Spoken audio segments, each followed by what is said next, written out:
Now see next question. Let's understand next question.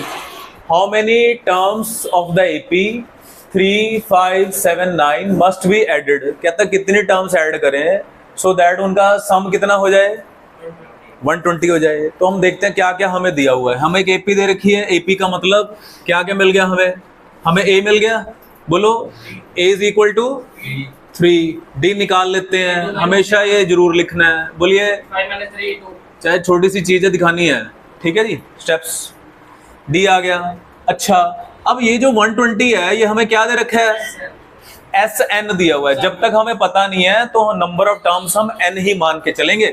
तो SN is equal to कितना है जी 120। यहाँ AN वाले फॉर्मूले की जरूरत नहीं है ना, SN ही हमारा काम कर देगा।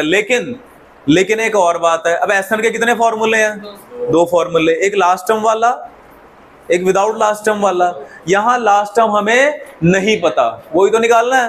तो इसलिए n/2 a + l वाला फॉर्मूला यूज होगा कि नहीं होगा, नहीं होगा, वो हमारी हेल्प नहीं कर पाएगा। तो एक ही फॉर्मूला बचा, बोलिए SN is equal to n/2 2a + 1d। Let's substitute the values. What is SN 120, n पता नहीं है, 2 × 3 + n we need to find. जल्दी से सॉल्व करो इसको, solve it fast, hurry up, मेरे से पहले करना है, जल्दी करो। n/2 दिस इज 6 + 2n - 2, करते चलो कॉपी में करते चलो। ये 2 इधर आ जाएगा, ये हो गया 2n + 4। Definitely you will get a quadratic. दिख रही है कि क्वाड्रेटिक मिलेगी। हमेशा सबसे पहले क्या ढूंढती हैं आपकी आंखें, कॉमन, चाहे छोटी सी चीज है। देखो मुझे यहाँ कॉमन दिख रहा है, यहाँ 2 कॉमन है, 2 कॉमन लेके यहाँ कर देते हैं इसको। 120 × 2 इज इक्वल टू 2n। ये 2 कॉमन ले लिया मैंने, तो बचा n + 2। ये 2 इस 2 को काट देगा, तो you got 0 is equal to n² + 2n - 120। You got a quadratic in n। सारा कुछ उधर ले गए, n में क्वाड्रेटिक बन गई है। इसकी सबसे पहले क्या करना है, splitting the middle term, splitting the middle term करनी है। अगर n नेगेटिव आएगा या फ्रैक्शन में आएगा, that has to be neglected, positive to be selected. इसकी स्प्लिट करो जल्दी से इसकी splitting the middle term. So we got a quadratic n² + 2n - 120 is equal to 0। इसको ऐसे करके लिख दिया। क्या फैक्टर बन रहा है जी, 12 and 10 है ना, मल्टीप्लाई करके -120 प्लस माइनस करके 2, तो -120 इज इक्वल टू 0 हो गया। Yes, you got pairs n + 12 here is equal to 0। So n + 12 एक बार लिख दीजिए। यहां से बचा this, दोनों को बारी बारी सर 0 पुट करके दिखाना है। n - 10 इज इक्वल टू, यहां से n नेगेटिव मिल रहा है तो क्या कर देंगे जी, इसको नेग्लेक्टेड कर देंगे। n is equal to 10। लेकिन यहां आंसर नहीं छोड़ना है। क्वेश्चन की लैंग्वेज क्या थी, हाउ मेनी टर्म्स, क्या लिखोगे, therefore 10 terms to be taken so that the sum is 120। लिखो, thus 10 टर्म्स, क्या लैंग्वेज थी, must be added to make the sum 120। ये है आंसर। इस तरह करके कोई नंबर काट ही नहीं पाएगा, हर स्टेप हमने नोट किया। करो जी note. Question is, if the sum of these are called non routine problem. Non routine का मतलब क्या है, हमने इतने क्वेश्चन किए हैं। नॉर्मली यूजुअली क्या होता है कि पहले तो एपी दे दी, एपी से तो सब कुछ ही पता लग गया और डी पता लग गया, नहीं दी तो कोई टर्म्स की वैल्यू दे दी, यही होता है ना जी, पता लग जाता है, उससे हम भी ले दे के ए और डी निकाल ही लेते हैं। These are called non routine problem, और बोर्ड में ऐसे क्वेश्चन नॉन रूटीन आ जाते हैं।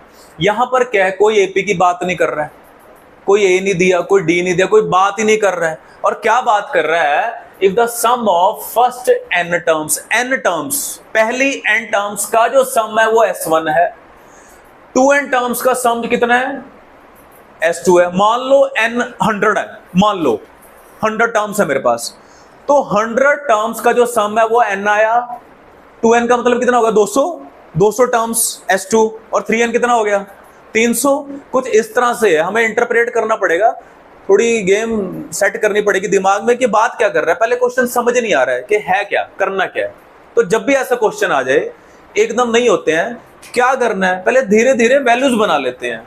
S1 है क्या, जो S1 है वो n टर्म्स का सम है, जो S2 है वो क्या है, वो 2n टर्म्स का सम है, जो S3 है वो क्या है, 3n टर्म्स का सम है। यही दे रखा है। अगेन वही प्रोसीजर, वही मेथड है। दुश्मन बड़ा है, टुकड़ों में काट देंगे इसको, तो छोटे छोटे टुकड़े करेंगे इसके। पहले हम इसको सॉल्व करते हैं, पहले इसको सॉल्व कर देते हैं। तो Sn ही है, Sn का फॉर्मूला बोलिए, Sn is equal to n/2 2a plus n-1 d, सबको पता है ये, ठीक है जी। ये हो गया। यहां भी सेम होगा, हम जर्नल एपी लेके चल रहे हैं, a d, बस n S1 के लिए n की जगह n आएगा, S2 में n की जगह 2n आएगा, बस ये करना है। S3 में n की जगह 3n आएगा बेटा। तो बोलिए S2n, बोलो जी, बोलो 2n/2, शेप वो ही रहे, चलो 2n-1 d। थर्ड के लिए S3n, बोलो जी 3n/2 2a plus 3n-1 d, ठीक है। ये तो पता लग गया हमें करना क्या है। अब डिमांड क्या है, पूछा गया है, कहता S3 के साथ तो कोई बात नहीं हुई, S3 तो हमारा लेफ्ट हैंड साइड है, कुछ नहीं करेंगे, उसको ऐसे रखेंगे। राइट हैंड साइड में कुछ बातें हुई हैं। क्या बात हुई है, क्या कह रहा है, 3 टाइम कर दो। किसका 3 टाइम, इन दोनों के डिफरेंस का, इन दोनों के, किन दोनों के, S2 माइनस S1 के। So let's calculate S2 minus S1 क्या होने वाला है, बोलिए। S2 कौन है, ये सारा, बोलो 2n/2 2a प्लस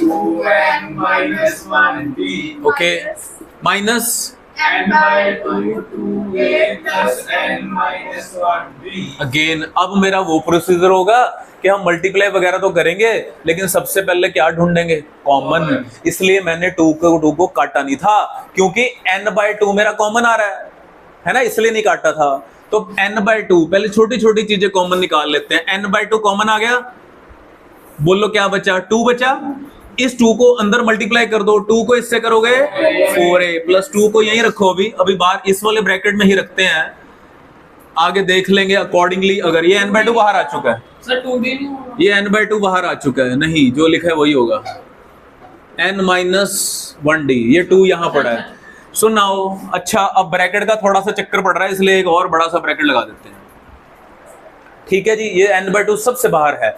नाउ अब क्या करेंगे, ये जो माइनस है ये सबके साइन चेंज कर देगा, a को अलग रखेंगे a के साथ, d को d के साथ। तो बेटा बोलो जी, n/2 बाहर पड़ा है, सबसे बाहर पड़ा है, कर दूं माइनस कर दूं, 4a में से 2a चले गए, क्या बचे 2a प्लस। अच्छा ये ध्यान से करना है, इसको भी मैंने आपको माइनस करना सिखाया हुआ है। क्या, ये भी d पड़ा है, ये भी d पड़ा है, सबसे पहले d कॉमन और अंदर सारा ब्रैकेट।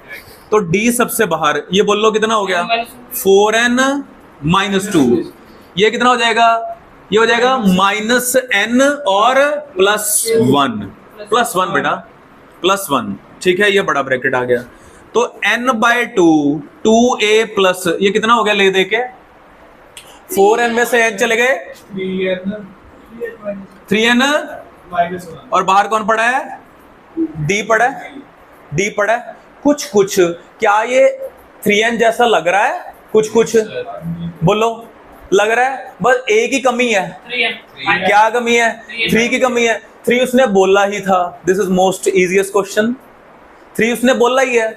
ये तो किसकी वैल्यू आ रही है, ये वैल्यू आई S2 माइनस S1 की, लेकिन चाहिए किसकी, 3 की, तो दोनों तरफ किससे मल्टीप्लाई, 3 से मल्टीप्लाई। तो बेटा 3S2 minus S1 is equal to 3n/2 2a plus 3n-1d, and this is nothing, this is S3, hence proof LHS equal to RHS या RHS equal to LHS। चलो जी, बधाई हो गया, नोट डाउन फास्ट, नोट करिए।